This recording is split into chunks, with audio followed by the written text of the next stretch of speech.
Cada consulta es una oportunidad para dar más certeza, más confianza, más valor a sus pacientes. Pero, ¿cuántas veces sus herramientas se quedan cortas? VisionMate transforma la exploración de oído, nariz y garganta en una experiencia totalmente diferente. Imágenes en alta definición, registro de fotos y video, conexión inmediata a pantalla externa. Hola, ¿qué tal? Yo soy el doctor Hugo Villalobos, soy otorrinolaringólogo y estamos aquí en la ciudad de Guadalajara dando el servicio de otorrinolaringología más cirugía plástica facial. El día de hoy les voy a presentar un equipo que la verdad ha cambiado mi experiencia como otorrino, que es el VisionMate. El VisionMate suple el equipo que nosotros utilizamos como endoscopía nasal, laringoscopía, para que podamos hacer una exploración física muchísimo más adecuada. Y al mismo tiempo suple nuestra parte de la otoscopía. Independientemente que nosotros utilicemos el otoscopio o el microscopio, el tema del VisionMate la verdad es que nos ayuda a que tengamos una visión muchísimo más certera y podemos hacer acercamientos casi pegados al tema de la membrana, que eso también nos puede dilucidar en alguno de los diagnósticos que podamos tener. Invierte en la rentabilidad de su prestigio. VisionMate, el ecosistema inteligente que brinda la oportunidad de fortalecer la confianza y llevar su práctica al estándar global. VisionMate, la exploración que sus pacientes esperan y la certeza que su reputación exige. Hola, hola, buenas noches a todos.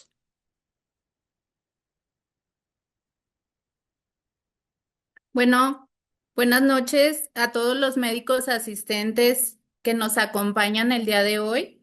Yo soy la doctora Montserrat Rubio y pues es un honor darles la bienvenida a este webinar de parte del equipo de Biomed Learning. Nosotros estamos comprometidos con la educación médica continua. Hoy pues abordaremos un tema pues que es fundamental en lo que es la práctica diaria del foniatra y de otros especialistas, ya que bueno, es un tema en el cual se requiere pues un enfoque multidisciplinario para lo que es su abordaje y tratamiento. Pues agradecemos enormemente a la doctora Amparo Sumano, quien es pues una destacada especialista en audiología, foniatría y comunicación, de quien pues se destaca la atención personalizada y el trato humano que da a sus pacientes. Este, Les recordamos que en el chat van a poder estar dejando sus dudas, sus preguntas, para que al final la doctora nos pueda apoyar en darles respuesta.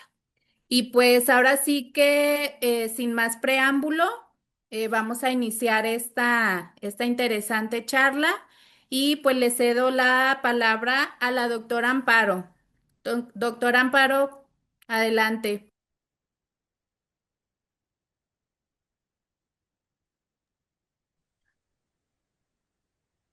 Hola, buenas noches. Muchas gracias por la invitación.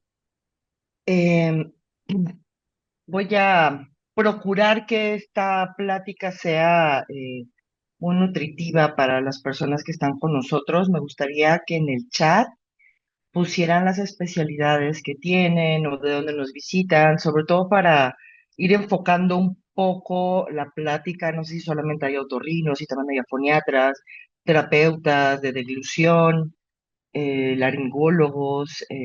Bueno, esto sobre todo para darme una idea mucho más hacia dónde la vamos a dirigir. Y bueno, vamos a empezar.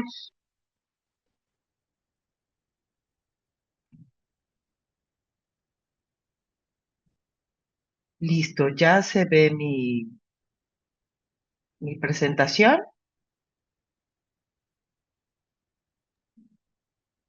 Sí, doctora. Perfecto. A ver, es que no alcanzo yo a verla. Ok, pero ya la están viendo los demás, ¿verdad? La presentación. Sí, sí se ve. Ok, perfecto. Bueno, vamos a empezar. La plática la titulé Abordaje clínico y endoscópico de la disfagia orofaringea, y para poder llegar a este abordaje clínico y endoscópico es muy importante pasar por la parte de hacer un recordatorio de qué es la disfagia orofaringea, eh, cuáles son las causas, factores de riesgo y la parte inicial, que ahorita vamos a revisar un poquito de la anatomía, enfocada hacia la parte funcional, y desde ahí vamos a ir intuyendo, dependiendo de las estructuras anatómicas que vayamos a ver y la función que realizan estas, cuál es el abordaje clínico. Al final, después de ver toda la parte anatómica y fisiológica, vamos a mencionar las herramientas clínicas con las que contamos para poder hacer este abordaje. Y finalmente vamos a ver la evaluación instrumentada, específicamente de el estudio videoendoscópico, para poder saber generalidades de cómo hacerlo, cuáles son los objetivos y bueno, finalmente para qué nos va a servir y qué vamos a poder concluir una vez hecho este abordaje. Es importante recordar que la deglución es la capacidad de que podamos nosotros comer de forma eficiente o efectiva y segura. Es una necesidad fundamental, primaria. Si esta se altera, se van a ver alterados muchísimas funciones derivadas justamente de esta capacidad que podríamos tener de comer e ingerir bebidas. Y además de esta parte fundamental, fisiológica para nosotros, pues también nos obtenemos mucho placer mientras lo hacemos. Es decir, la deglución está presente en muchas áreas de nuestra vida, sino prácticamente en todas, desde aspectos positivos, negativos, festejos, funerales, negocios. Entonces, si nos damos cuenta, tiene varias funciones, no solamente la parte orgánica. Es importante mencionar que es un proceso de mucha complejidad neuromuscular, que justamente como este nombre lo dice, tenemos la parte neurológica, que debemos tenerla íntegra, pero aparte también los efectores o la parte muscular es muy importante contar con su integridad. Ahora, los objetivos de la deglución específicamente son nutrirnos e hidratarnos, eh, más allá de otras funciones, como comentaba previamente, y se le estudian dos aspectos importantes, y esto lo vamos a estar repitiendo a lo largo de la plática, la eficacia y la seguridad.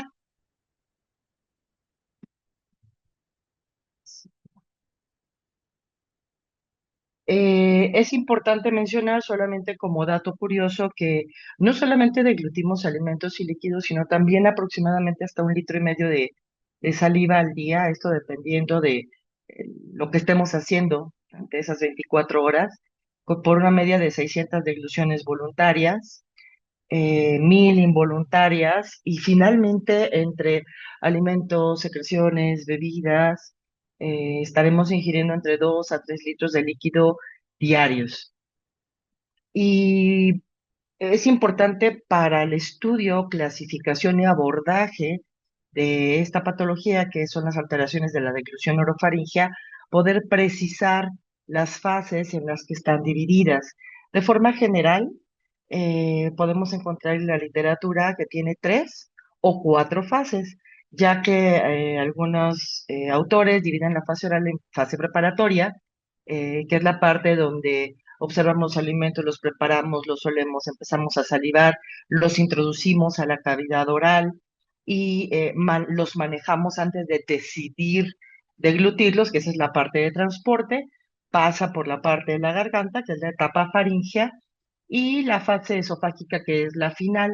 Ahorita vamos a meternos un poquito a cada una de las fases para que quede muy claro eh, cuál es el aspecto y cuál es la mirada que debemos tener a cada una de estas fases.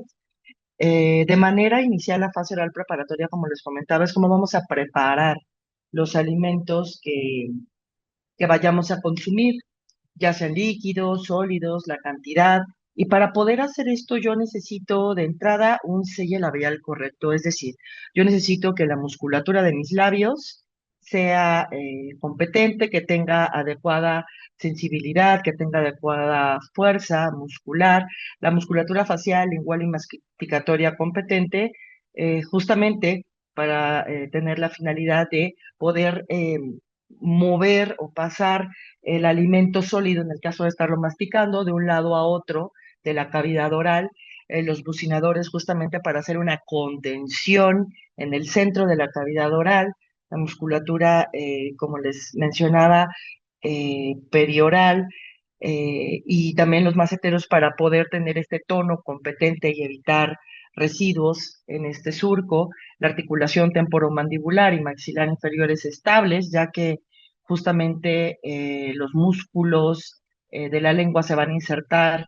justamente en la parte del maxilar inferior. Y esto es bien importante porque a veces nos llegan pacientes, lo vamos a ver durante la plática, pero lo habitual es que las personas que padezcan disfagia orofaringea sea como muy evidente la causa.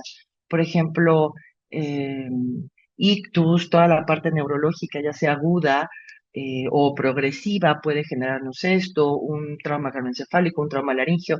Pero, por ejemplo, cuando tenemos fracturas mandibulares en la maxila inferior, toda la parte del anclaje de los músculos suprayoideos que vamos a ver ahorita en las fases posteriores de la deglución, se va a inestabilizar, ya que el anclaje es ahí. Entonces, cada una de estas estructuras eh, anatómicas cumple una función importante.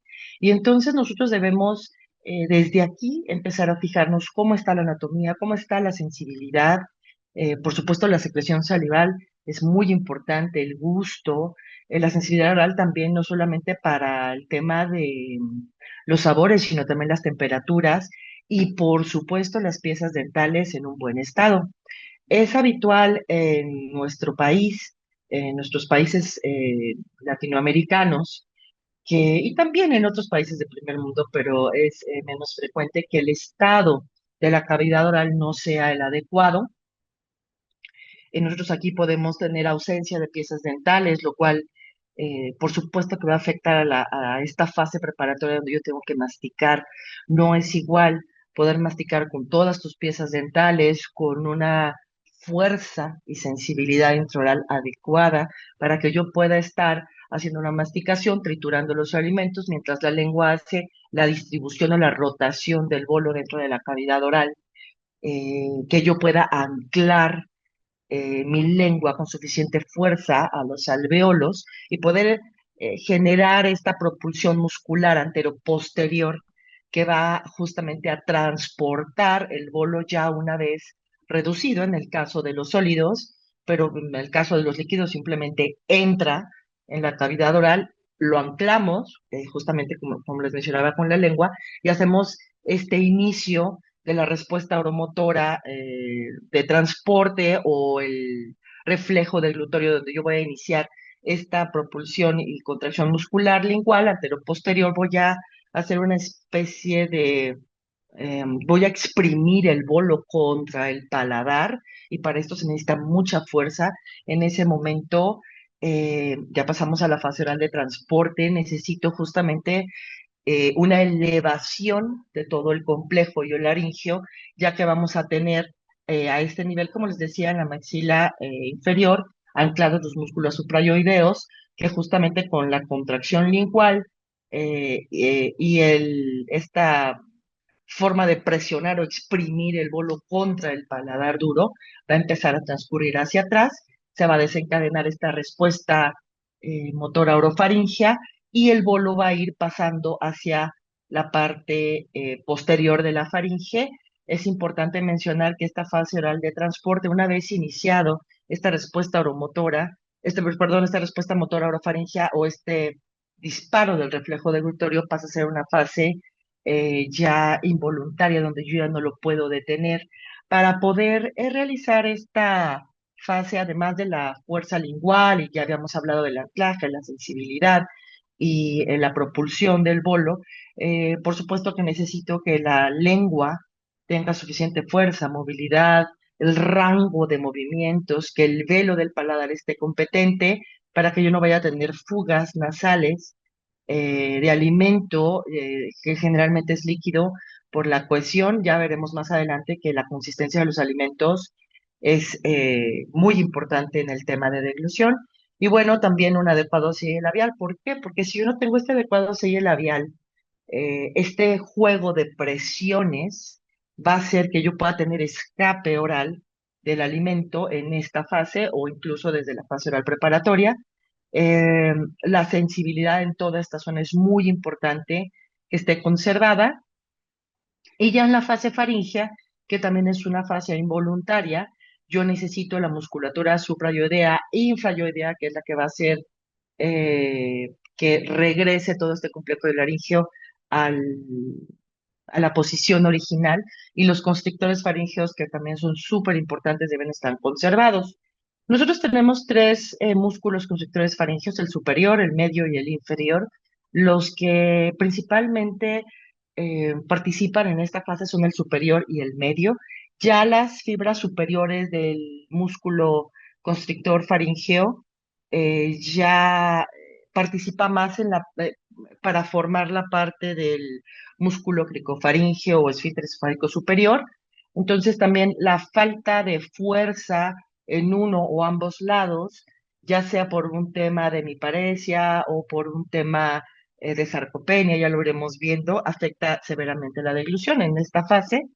Y por supuesto que si no se eleva adecuadamente todo este complejo, eh, puede afectar, por supuesto, al cierre de la vía aérea, ya que esta elevación hace una especie de tracción y ahí también se inicia en este ascenso el cierre de los pliegues vocales, junto con el cierre también de las bandas ventriculares. Se aproximan los aritenoides y finalmente cae la epiglotis para poder mantener la seguridad de esta fase.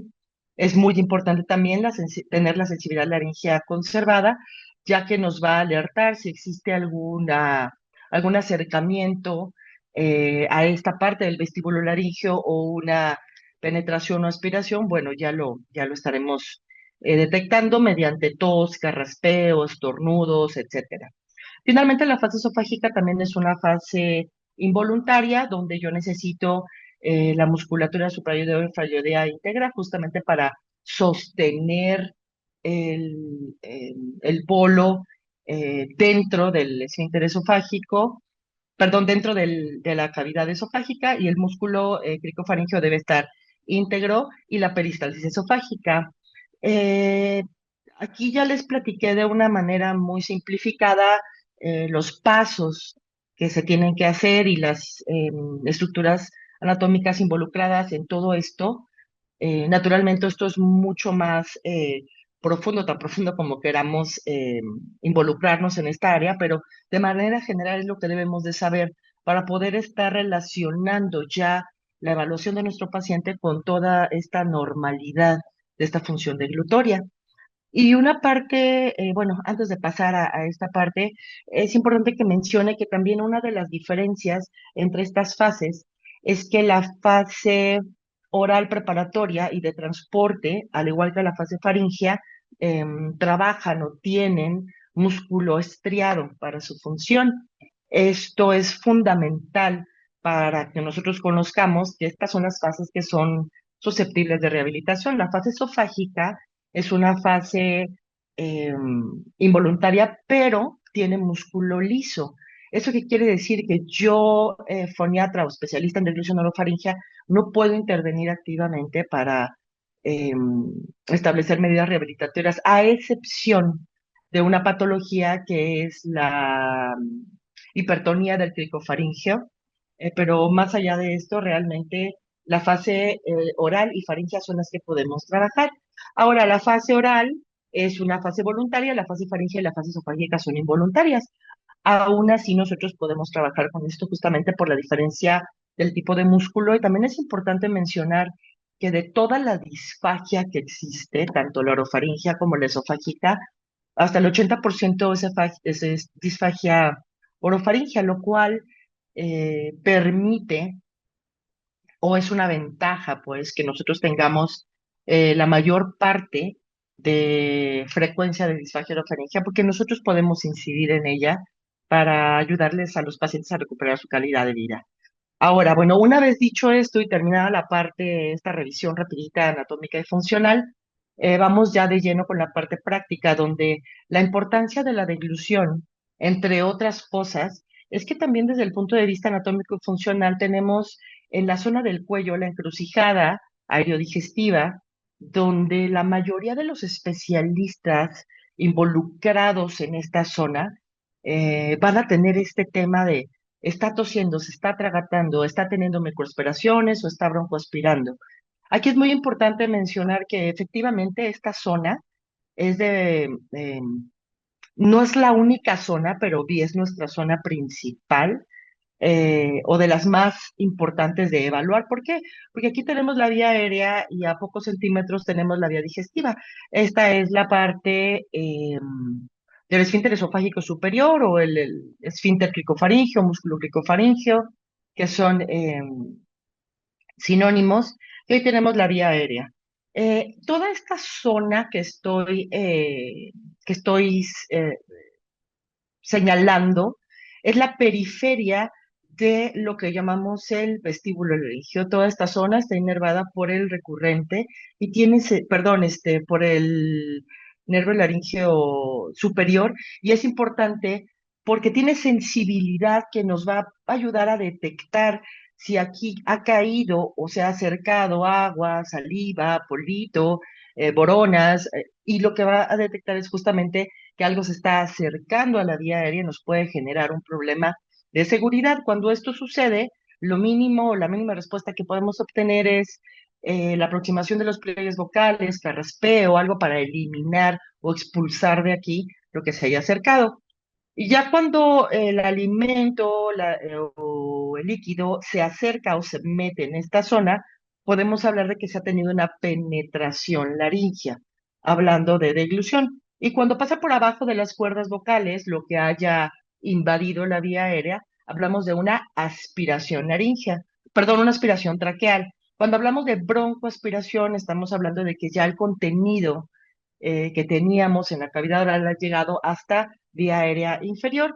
Eh, y bueno, entrando de lleno al tema de deglución, tenemos dos objetivos principales, retomando, que es la nutrición y hidratación, y su función social y emocional.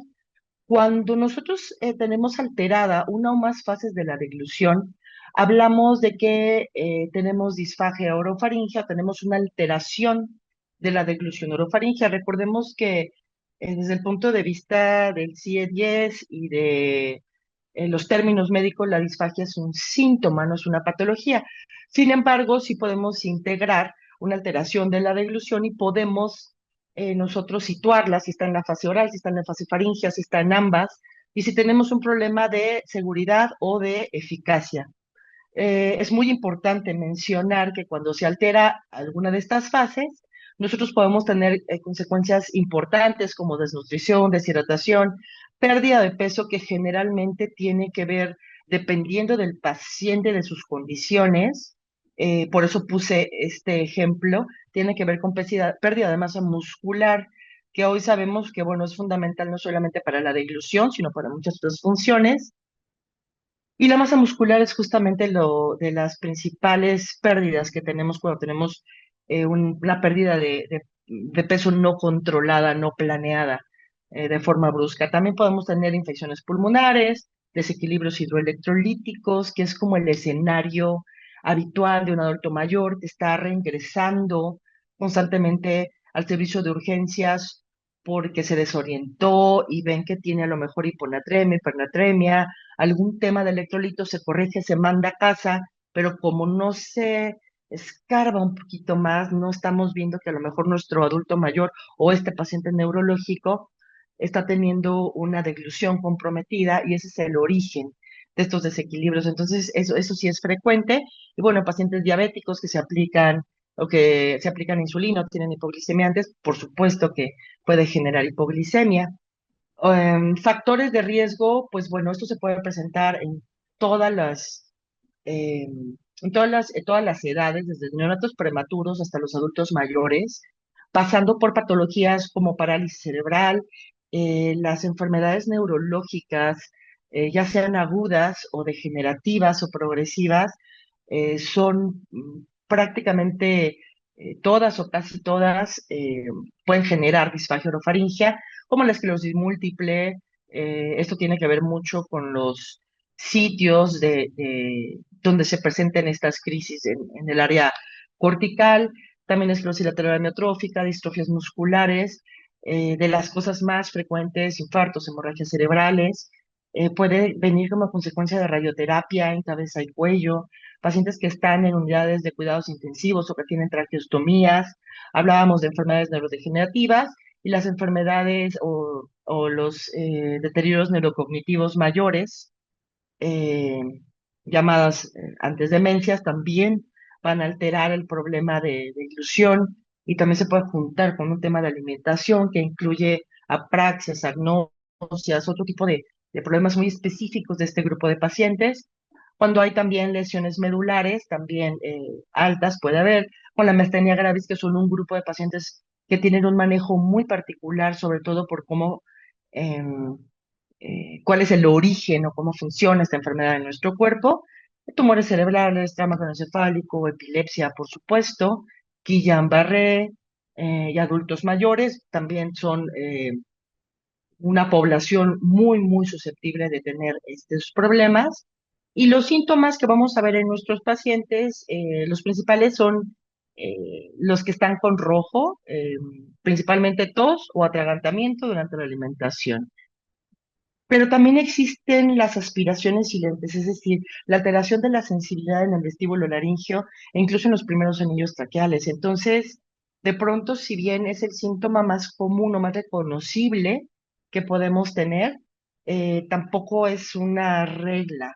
Y bueno, además de esta, la cialorrea o la dificultad para contener o manejar nuestras propias secreciones, la salida del alimento mientras se mastica o se bebe, evitar alimentos por consistencia, esto principalmente en adultos mayores, dicen, ¿sabes qué? Carne no, cosas muy fibrosas no, y empiezan a dejar de comer algunos alimentos. Si se dan cuenta, no todas son evidentes, como la tos y el atragantamiento, y este es uno de los grandes problemas que tenemos con esta patología, porque lo que sucede es que se va normalizando, como no es algo que suceda súbitamente, a veces nos llama la atención, muchas veces, y esto a veces se detecta ya por el familiar o los cuidadores, ya de forma tardía, ya con ciertas consecuencias. Fatiga para comer también súper frecuente en adultos mayores, que tienen fragilidad, que están muy delgados.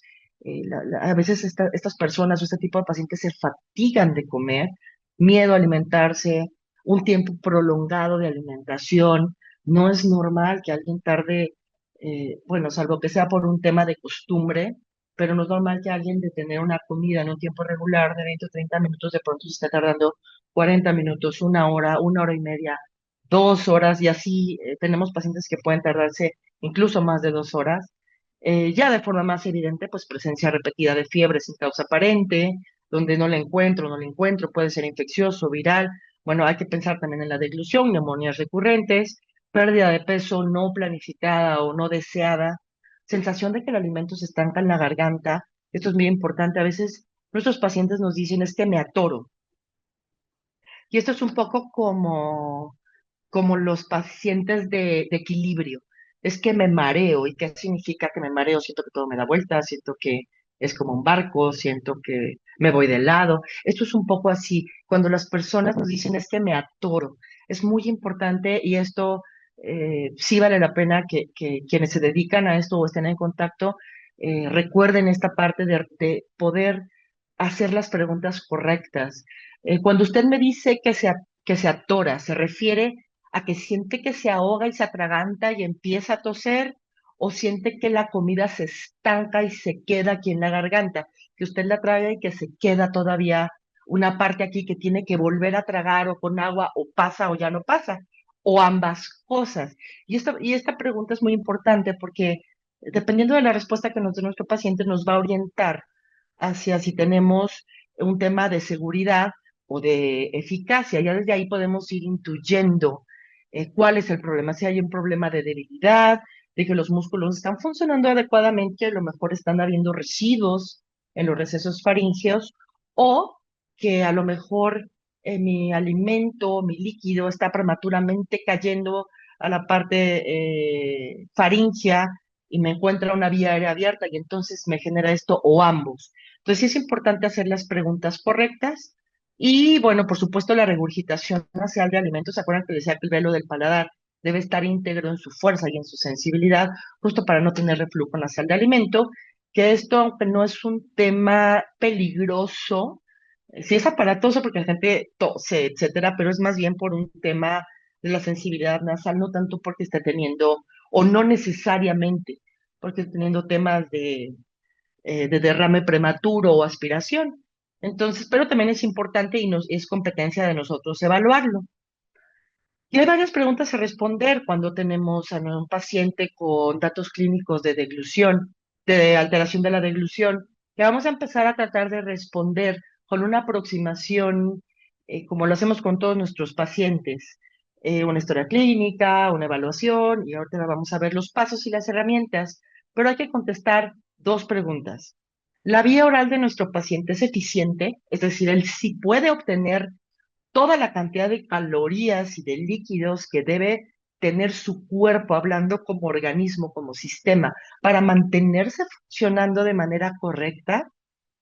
Y la segunda parte, o la segunda pregunta a responder es, ¿la vía oral de nuestro paciente es segura? Es decir, si él está comiendo y bebiendo todo lo que su organismo necesita para funcionar de manera correcta, lo está haciendo sin riesgos respiratorios, de que esté tosiendo, atragantándose, teniendo hipos, estornudos, infecciones de vías aéreas de repetición, o tal cual la sospecha de que esté teniendo aspiraciones traqueales o broncoaspiraciones. Entonces, si nosotros podemos responder estas dos preguntas, hemos completado la parte de la evaluación, pero primero hay que ver cuáles son las consecuencias de que está afectada una u otro de los aspectos. Si tenemos alterada la eficacia, evidentemente, como lo mencionamos previamente, vamos a tener desnutrición, sarcopenia, alteración de la inmunidad, alteración de la cicatrización, muy importante en pacientes posoperados o pacientes de estancias prolongadas hospitalarias, pero también puede haber un tema de deshidratación, y con esto hipovolemia, alteración de la función renal, compromiso cardiovascular. Hablábamos también de desequilibrios hidroelectrolíticos, perdón. Y cuando tenemos alteraciones de la seguridad, pues podemos tener de entrada una obstrucción aguda de la vía aérea, que esto eh, sí puede ser generado por un problema de deglución orofaringea. Y bueno, esta es una urgencia que, bueno, la manera de resolver es la manera de Heimlich. Pero también podemos tener aspiraciones traqueales, como les decía, que podemos estar teniendo un cuadro clínico evidente con tos y atragantamiento, o podemos tener aspiración silente también, que no es nada despreciable la frecuencia, dependiendo del grupo de pacientes que se estudie, puede llegar hasta el 25% o más.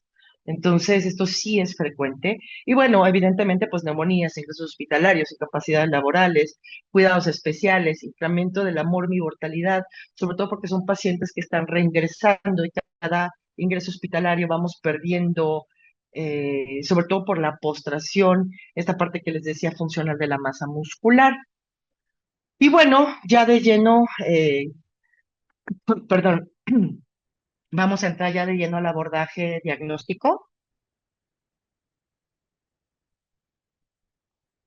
Una vez revisado en esta primera parte de la plática, de forma muy rápida, por supuesto, el tema es, bueno, motivo de una especialidad, pero es muy frecuente. Ya vieron que encontramos disfagia orofaringea prácticamente en todos los espacios donde podamos tener algún paciente, ya sea pediátrico, adulto mayor, neurológicos, quirúrgicos, em, de trauma, de columna, entonces oncológicos. Entonces realmente podemos tener esto en muchas áreas y tenemos que saber abordarlo. Y como toda patología, pues primero hay que hacer una buena historia clínica. Esta historia clínica, pues primero hay que hacerla de forma general, es decir, saber todos los antecedentes del paciente, que esto también ahí nos va a dar muchísima información para saber si es una disfagia de larga evolución o es una disfagia aguda. Em, la exploración física también de forma general. Ahorita vamos a ver, por supuesto, hay que ver toda la parte anatómica, pero también a una exploración de pares craneales que va a ser fundamental para poder localizar y cuando nosotros vayamos a la exploración clínica que viene en este apartado, poder estar ya esperando o sospechando que vamos a encontrar. Y con esto, bueno, también tenemos herramientas diagnósticas que tenemos eh, videofluoroscopía de la deglución, que también se le llama cine de deglución, video de deglución. Aquí en México es es habitual, perdón, que se encuentre en los hospitales como mecánica de deglución, trago de bario. Entonces, bueno, no, esto tiene toda una eh, todo tiene un sistema de evaluación y de mediciones, es bastante más que solo un trago de bario, una mecánica de deglución.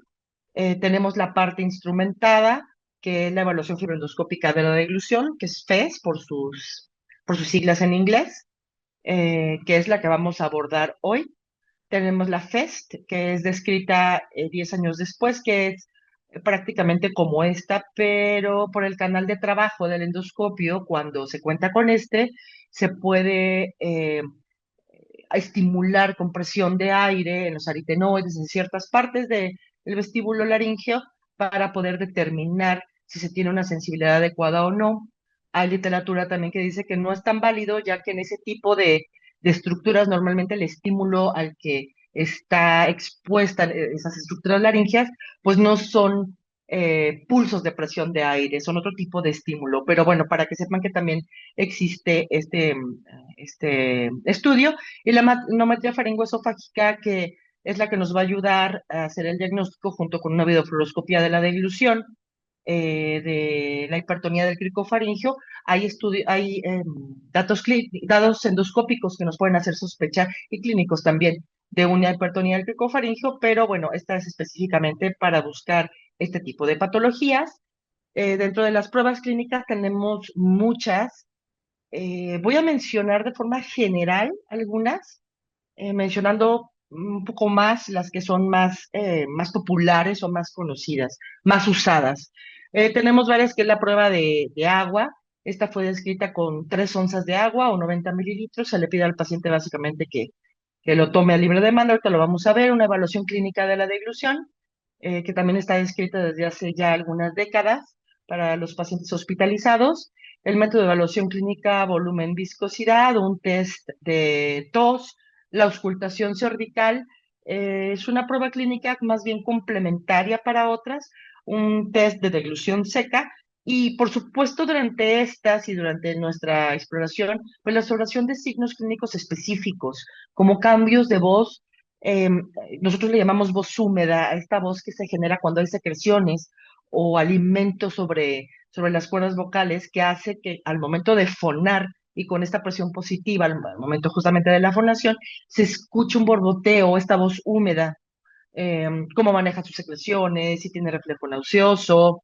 Y bueno, vamos a hablar de la prueba del agua que les decía, que se hace con 3 onzas o 90 mililitros, y su objetivo básicamente es escanear el riesgo de aspiración o disfagia orofaringea en entornos clínicos habitualmente. Esto se utiliza más en el ámbito hospitalario para hacerlo de forma rápida.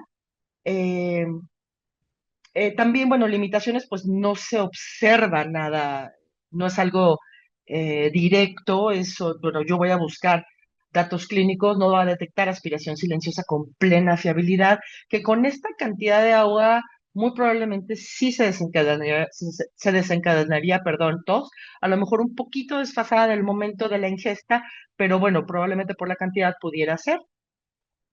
La evaluación al pie de la cama generalmente lo hace el personal. Y bueno, aquí voy a hacer un pequeño paréntesis. En Sudamérica, en Estados Unidos, en Europa, se cuentan con equipos especializados, sobre todo en Sudamérica. Hay equipos especializados en hospitalización para cada área en particular. Es decir, en terapia intensiva se cuenta con un equipo de expertos en deglución que está monitorizando o haciendo estos screenings. pero también hay unos que están en terapia intensiva, pero también hay unos que están en rehabilitación y también hay unos que están en las áreas, por ejemplo, de neonatología. Entonces, se cuenta con diferentes clínicas para abordaje de la disfagia orofaringea. En México ahorita, afortunadamente, digamos, le pudimos sacar algo bueno al tema de la pandemia y después de ese periodo tan sombrío que tuvimos, esta parte de deglución tomó un auge importante. Eh, También en los cambios que hubieron en la comunicación, es decir, que todo se abría de manera digital y a distancia, también permite que esta área sea muchísimo más fácil de acceder a la información, a los protocolos internacionales. Y bueno, México cada vez se está acercando más a podernos emparejar con esto. En este instante eh, tenemos la Sociedad Mexicana de Disfagia, sirve de comercial también, de la cual formó parte desde el 2019 que se fundó. Estamos muy interesados, estamos haciendo el enfoque de la disfagia orofaringea para ambientes hospitaleros, particularmente en unidad de cuidados intensivos, ya que el abordaje, ahorita lo vamos a ver, es el mismo que con esto, pero hay que conocer muchas otras cosas. Y así con cada área de abordaje de la deglución orofaringea, va a tener sus particularidades, pero esto que vengo a compartirles, esto que les vengo compartiendo, es algo, son generalidades de las cuales yo puedo partir para hacerme experto en alguna área en particular. Tenemos también el método de evaluación clínica volumen viscosidad, que este es un protocolo que se hizo en la universidad, en el Hospital de Mataró, donde también tienen mucha investigación sobre esto, y consiste en administrar al paciente bolos previa exploración física, diferentes bolos, por ejemplo, de 5 mililitros, de 10, de 20 mililitros, de diferentes viscosidades o consistencias de alimentos. El líquido fino, hay uno que se llama néctar, una viscosidad más espesa, y ahí también se van buscando datos clínicos de alteración de la eficacia como residuos orales o faríngeos, o ir fraccionando la deglución, pero también de seguridad, como lo habíamos mencionado, tos, cambio de voz. Este protocolo menciona la desaturación, sin embargo, también aquí no me voy a meter mucho, pero la desaturación no es un dato confiable de aspiración o broncoaspiración. Realmente nos ayudamos con el oxímetro más bien para monitorear la estabilidad de nuestro paciente, entre otros parámetros que debemos estar eh, monitoreando, pero no equivale de ninguna manera a una aspiración. Y bueno, este método también generalmente es aplicado por estos equipos expertos de disfagia, pero también puede aplicarse por enfermería en algunos hospitales. No conozco aquí en México todavía que enfermería haga esto, pero en muchos hospitales extranjeros lo hacen. Y bueno, se puede determinar además qué tipo de consistencia y de volúmenes es el que el paciente pudiera comer o no. Y todo esto nos va preparando para irnos a una prueba instrumentada. Como les mencionaba con respecto a la auscultación cervical, más bien es un complemento para estas pruebas. Y también, por supuesto, como así aprendimos a hacer la auscultación cardíaca, la auscultación de campos pulmonares y agudizar este oído, también podemos hacerlo con la auscultación cervical y da mucha información en conjunto con toda la evaluación clínica, no de manera aislada.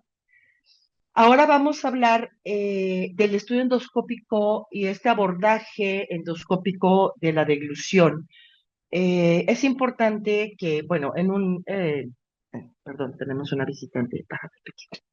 Es importante mencionar que lo ideal sería que, por ejemplo, en un ambiente hospitalario, mi paciente haya tenido una evaluación clínica previa y después yo pueda, con esa información, yo médico pueda decidir si le hago un estudio endoscópico de la deglución o si le hago una videofluoroscopía. Cuando no es así, bueno, a veces a quien le toca abordar de primera intención al paciente es al propio médico. No hay un equipo, perdón, de terapeutas o de enfermería dedicados a esta área. Entonces, el médico de primer abordaje somos nosotros y a veces hay que hacer, bueno, todo esto, no necesariamente tenemos que hacer la evaluación clínica, ya cuando contamos con un equipo, por ejemplo, de visualización directa como es este, me gustaría que vieran este video, ahí está, donde nosotros podemos observar toda la anatomía en tiempo real, podemos evaluar el ascenso y descenso faríngeo, podemos evaluar la apertura y cierre de los pliegues vocales, podemos evaluar los recesos. Es decir, yo con este estudio de entrada puedo evaluar la parte anatómica y fisiológica y posteriormente, ya con mi historia clínica, mi exploración y esta primera evaluación de la anatomía y fisiología sin dar ningún alimento, yo puedo ya decidir si voy a seguir adelante con este estudio o no. Por ejemplo, si yo encuentro en esta zona secreciones abundantes, a veces las vemos en tráquea, las vemos sobre pliegues vocales, tenemos escalas para poder medir esto y a veces yo puedo decidir, incluso ya estando con este tipo de imagen, decidir no hacer el estudio endoscópico en ese momento. Entonces, esta parte sí es muy importante. Ese son el tipo de imágenes que yo voy a tener.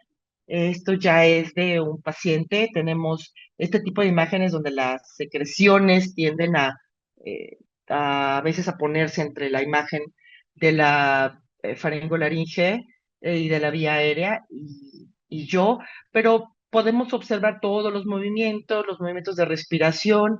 Es importante, por ejemplo, aquí que observen que el paciente está masticando, esto que está, esas contracciones o movimientos que se ven son justamente de masticación y nosotros podemos ver, importantísimo dato, durante la masticación la vía aérea siempre está abierta. Entonces, para poder hacer una buena evaluación endoscópica, mire, por ejemplo, ahorita observen, se hizo con líquido y aquí hay penetración laringe, de acuerdo a lo que hablamos hace rato de los niveles anatómicos donde se puede encontrar. A la deglución, observen cómo limpia, pero no es que se vaya hacia la vía aérea. El cierre de los niveles de protección de vía aérea, pliegues vocales, bandas ventriculares, la parte del vestíbulo, y al final cae la epiglotis, es por eso que tiende a expulsarse. Y esta parte es bien importante porque es muy evidente cuando alguien aspira, por ejemplo, me gustaría enseñarles otros videos, cuando alguien aspira, cuando se ve el alimento, ya lo que hayamos evaluado en la vía aérea, no se necesita ser un experto en deglución para ver que ahí hay un problema. Aquí lo más importante es toda la información que fuimos recogiendo hasta llegar a este punto del estudio. Entonces, para poder hacer un buen estudio de deglución, es fundamental conocer al detalle la anatomía, la parte neurológica de la deglución y, por supuesto, la parte de cómo funciona. Por ejemplo, aquí observen cómo se empieza a ver residuo en pliegues, perdón, en paredes faríngeas, en toda la valécula, en los pliegues ariepiglóticos. Y esto nos da muchísima información. Por supuesto que es importante saber qué alimentos le voy a dar a mi paciente y para las personas, colegas que se quieran meter a esta área, esto es motivo de, bueno, también cursos de posgrado, existen consistencias específicas para evaluar, existe una manera ordenada de poder dar los alimentos, las consistencias, los volúmenes al momento de evaluar a nuestro paciente para no ponerlo en riesgo. Durante el estudio es posible, por ejemplo, en esta imagen, observen cómo es evidente que aquí ya hay eh, el contraste justo en la comisura anterior y está entrando o escurriendo hacia los al primario traqueal. Entonces, es, eh, esto es evidente de ver. Y si yo sé cómo funciona la parte de glutoría, yo voy a poder hacer un buen estudio y sobre todo llegar a la parte más importante. Ya vi que tiene, ahora cómo lo arreglo, ¿de acuerdo? Pero ahorita vamos a llegar a esa parte. Un estudio de, ya sea endoscópico o videofluoroscópico o de manometría o clínico, yo me quedo muy corto si yo no sé después de esto qué hacer con esa información. Pero bueno, ahorita vamos a pasar a eso. Vamos a las indicaciones. Pacientes neurológicos que han tenido un EBC, Parkinson, la enfermedad de Huntington, las pacientes neurológicos, pacientes postquirúrgicos, por ejemplo, que han tenido alguna resección de alguna estructura de cabeza y cuello, lengectomías parciales, cirugías cervicales. Aquí es particularmente útil pacientes críticos o traqueostomizados, sobre todo cuando están en terapia intensiva. Es importante mencionar como dato cultural, que este estudio se describió en los años 80 por Susan Langmore, que es una patóloga de habla y lenguaje de Estados Unidos, dedicada a esta área, y se genera a partir de la necesidad de poder evaluar la deglución en pacientes que no eran susceptibles de moverlos a una sala de radiología para hacer una fluoroscopía de la deglución. Entonces, Susan Langmore ve esta necesidad, pacientes con cuidados críticos, pero también, por ejemplo, pacientes muy obesos que no pueden estar en estas salas por un tema pues, de funcionalidad, que no están adaptados para este volumen de paciente, también son susceptibles de este estudio. Pacientes geriátricos, pacientes, esto también es particularmente importante y aquí también me gustaría destacar lo importante de conocer la voz también. Eh, por ahí escuché un comentario hace unas semanas donde se comentaba que la parte de foniatría no abarcaba deglución, que solamente abarcaba voz. Y esta parte es fundamental porque no puede existir la voz sin deglución y la deglución sin voz. Son funciones que vienen de la misma estructura anatómica. Incluso las medidas de abordaje, de evaluación y de rehabilitación de la disfagia orofaringea, usamos muchísimas estrategias que también se usan en terapia de voz o que son propiamente de funciones fonatorias. Entonces, esto en pacientes que tengan disfonía con síntomas laringeos asociados a deglución es particularmente importante. Contraindicaciones, no debe hacerse un estudio endoscópico de deglución. Si ha habido una epistaxis activa o reciente, obviamente sin una valoración previa, bueno, no hablamos de una epistaxis posterior, obviamente necesitamos platicar con el otorrino, tratante que haya abordado esto para que nos dé luz verde de poder hacerlo. Obstrucción nasal bilateral o trauma nasal agudo, inestabilidad hemodinámica respiratoria. Ahorita vamos a ver algunas complicaciones y vamos a entender por qué. Esto también es importante considerarlo. Además de que si un paciente está taquipnéico con hipoxia, a ver, tenemos un compromiso respiratorio. Necesitamos un paciente, si bien que no esté en las mejores condiciones, pero sí necesitamos un paciente hemodinámicamente estable, porque si no, para empezar, no es el momento de la evaluación de la deglución y en segundo lugar podemos complicar más aún la situación del paciente. Entonces, ojo, no es como sacar así una radiografía o ir, si hay varias cosas que evaluar antes y tampoco se debe realizar si el paciente no tiene un nivel de conciencia suficiente para mantener la vía aérea y bueno, para comer, recordemos, y eso es algo también súper importante que me pasó mucho cuando en hospitalización, cuando empecé hace mucho tiempo, me pedían valoraciones de la deglución para pacientes que estaban estuporosos, por ejemplo. Entonces, pareciera evidente, pero no lo es. Pero necesitamos un paciente alerta o somnoliento que responda a estímulos, que a lo mejor esté dormido, pero que si yo le llamo, lo toco, me responde y me sigue las instrucciones. Y bueno, aquí hay que valorar también el riesgo-beneficio en pacientes que tengan agitación o falta de cooperación significativa. Por ejemplo, tenemos nuestros pacientes con delirio hiperactivo, que pues esto se torna un poco complicado a veces, epilepsia no controlada, cardiopatía grave con riesgo de arritmias o síncope vagal, que podemos generar justamente por la invasión a la cavidad nasal. Cirugías nasales o de vaso de cráneo o de base de cráneo no es una contraindicación absoluta, pero sí necesitamos saber los detalles de esa intervención o esa fractura de base de cráneo para poder hacerlo. En pacientes pediátricos o geriátricos con fragilidad de la mucosa extrema, ojo, también podemos tener complicaciones.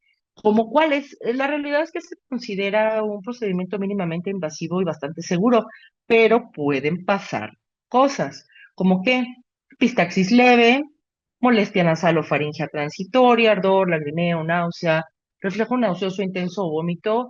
Es muy poco frecuente, pero en pacientes que tienen un reflejo nauseoso aumentado, y eso lo vemos desde la exploración, sí podemos tener este problema. No es frecuente realmente. Tos excesiva, broncoespasmo, sí puede suceder, es poco frecuente, pero puede suceder. Laringoespasmo de saturación, de saturación transitoria de oxígeno, un síncope vasovagal o bradicardia, claro que puede suceder. Lagrimeos, estornudos, esto es parte de lo que es normal que se sienta. Y de forma general, pues tenemos una tasa de complicaciones muy bajitas, incluso menores del 2%. También puede haber una infección local. Ojo, esto es súper importante. Claro que hay que hacer una higiene adecuada del equipo como nos gustaría que ese equipo estuviera de limpio si lo usaran en nosotros, ¿no? Y bueno, para ir cerrando el tema, recomendaciones prácticas para hacer el estudio, siempre usar lubricante. Aquí, con respecto a al uso de anestesia tópica, la ASHA, la Sociedad Americana de Audición, menciona que menos de 2 mililitros de lidocaína nasal no afecta el resultado del estudio de la FES. Sin embargo, siendo realistas, sí se llega a requerir, pero es muy poco frecuente. El estudio es bastante bien tolerado, pero eso tiene que ver directamente con el calibre del endoscopio que vamos a usar. Y conviene usar lubricante pues sí, de cortesía realmente para que la fricción con la mucosa nasal no sea eh, problemática. Hay que monitorizar la saturación de oxígeno y la frecuencia cardíaca, sobre todo en pacientes hospitalizados, geriátricos, que vienen de un proceso de hospitalización, y hay que suspender el procedimiento naturalmente si hay broncoespasmo, sangrado, síncope. Pues bueno, esto es evidente. Objetivos complementarios, ¿qué es lo que queremos eh, obtener de todo esto? Pues también observar la presencia y localización de residuos que pueda haber a nivel de faringe, evaluar la capacidad del cierre velofaringeo o reflujo nasal que pudiera haber de alimentos, valorar momentos de penetración, laringe o aspiración traqueal. Tenemos aquí pues una escala, pero hay muchas escalas que podemos usar. Y es muy importante documentar en video para comparación y seguimiento, eso también es importante. Y también se puede usar como biofeedback. Aquí solamente les dejo para su conocimiento que hay una iniciativa internacional de estandarización de las consistencias para poder evaluar y poder dar las recomendaciones de qué el paciente va a comer. Y esto es porque, bueno, para poder hacer los estudios, fiabilidad, reproducibilidad y también para las indicaciones, es muy importante saber que todos estamos hablando el mismo idioma. Entonces, bueno, esta es este sistema que establece terminología común que podemos medir, y hay una manera muy específica donde podemos nosotros generar este tipo de consistencias con un goteo, con una jeringa de 8 niveles, y esto nos sirve para poder reportar nuestros estudios, dar indicaciones de alimentación y comunicarnos con otros profesionales de la salud. De forma general, el nivel más bajo es el nivel 0, que es la consistencia más fluida, y va aumentando con los niveles hasta llegar al 8, perdón, al 7, que es la comida fácil de masticar y textura normal. Y cosas importantes, cuando nosotros vayamos a dar las indicaciones, si ese paciente va a comer o no, es muy importante eh, puntualizar o marcar, especificar. eh, Perdón, las herramientas con las que va a comer. Este estudio no solamente determina la seguridad de la vía oral, sino que también se va a poder autorizar si la alimentación oral es completa, es decir, con todas las consistencias, o si solamente es bajo supervisión, o yo necesito adaptar, es decir, solamente papillas. Yo puedo decir si tiene que dejar de comer por un tiempo, o si va a ser mixta.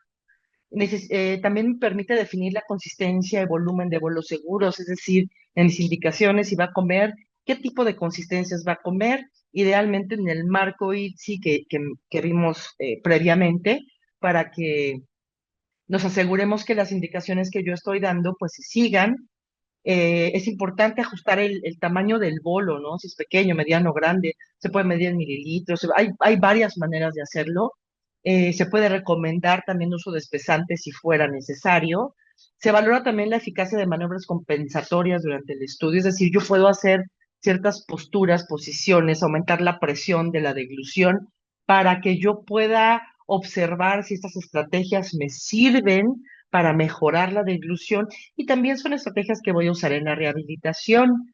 Y por supuesto, pues yo voy a poder ver en este estudio desde el principio si yo encuentro alguna alteración en la anatomía, si yo encuentro parálisis, si yo encuentro alguna lesión glótica, alguna estenosis, pues voy a poder el apoyo necesario de otras especialidades.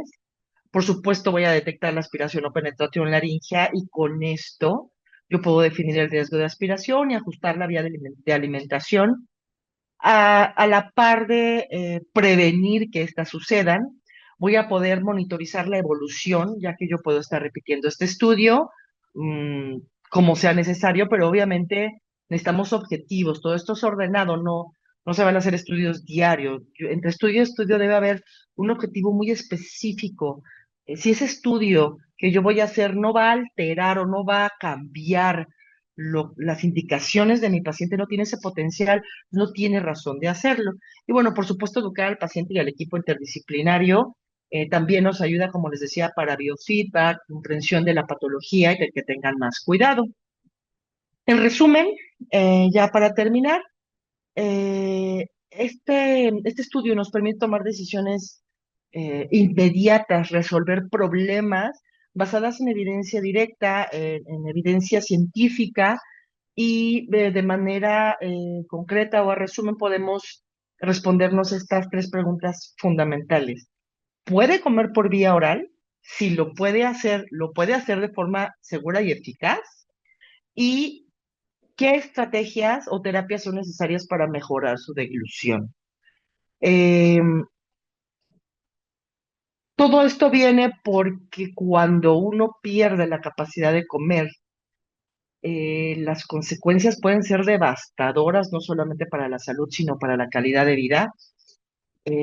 Las personas que conocemos o que tratamos diario con este tipo de pacientes, sabemos del impacto psicoemocional, social, en la autoimagen que puede tener esto y de la satisfacción y todo lo que se le puede devolver a los pacientes cuando esto es tratado de forma adecuada.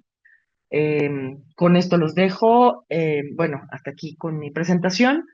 Les agradezco su tiempo y si hay tiempo para preguntas, si alguien tiene alguna duda y yo se la puedo resolver, será un gusto.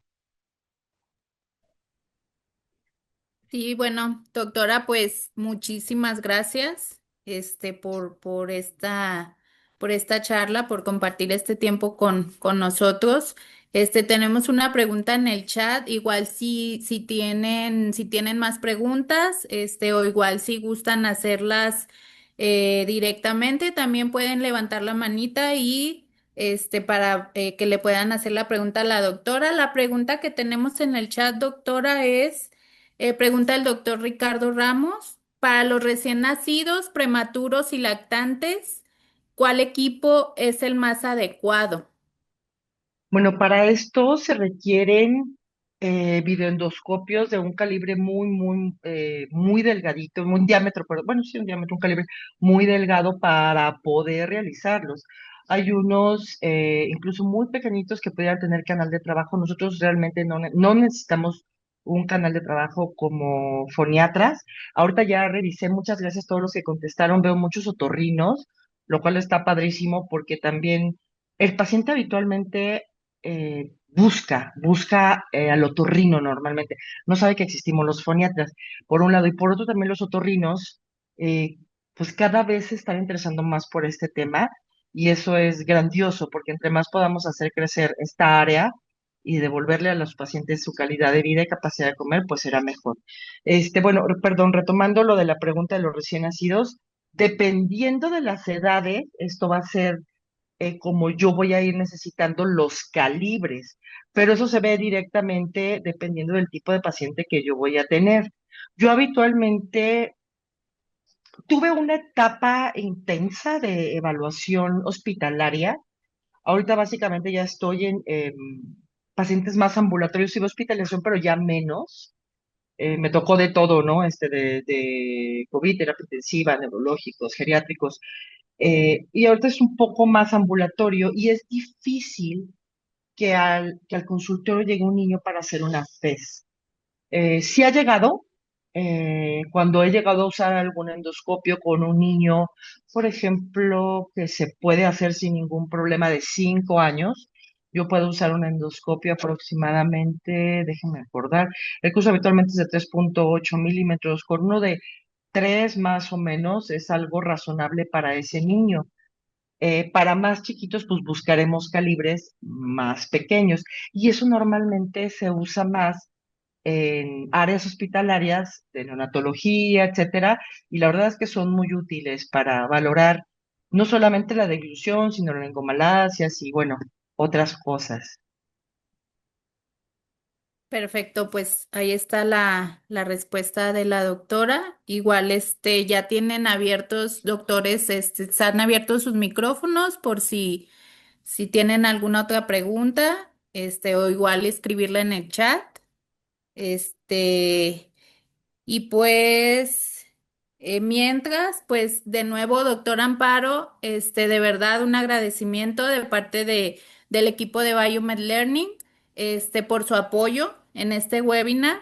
Significa mucho para nosotros y pues agradecer también a los especialistas que nos acompañaron en esta sesión por su tiempo y ahora sí que pues por su compromiso con la actualización médica continua. Este, mm, ¿Alguna pregunta hacia la doctora? Pues bueno, les agradezco mucho a todos su tiempo. Y aprovecho justamente que están aquí. Esto es como una entradita a la deglución. Como les decía, afortunadamente esto está creciendo muchísimo. Allá hay mucha información disponible para poder involucrarnos más y empaparnos de manera más profunda con este tema. Yo estoy abierta para cualquier persona que me quiera buscar. De alguna manera yo puedo colaborar con ustedes. Es un placer, siempre he sido muy abierta en ese tema. Y pues bueno, también veo mucho colega, mucho foniatra, que bueno, esperemos y ayudemos, ¿no? A que la deglución crezca en nuestro país y nos emparejemos al nivel que se merecen nuestros pacientes, que se merece nuestro país y que está marcado, ¿no? A nivel internacional. Así es, doctora, pues en el chat tiene pues felicitaciones, tiene agradecimientos también de parte de los doctores, este, y pues de parte de nosotros nuevamente también. Les recuerdo que la plática va a quedar, se va a colocar también en nuestro canal de YouTube, por si algún médico que entró un poco más tarde quiere verla completa, va a estar ahí, en el canal de Vision Made Global, la pueden visualizar allí.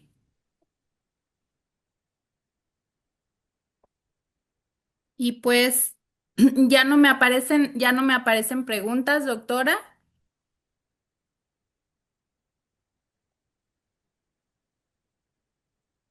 Bueno, pues muchas gracias, buenas noches a todos y buenas comidas y cenas para todos.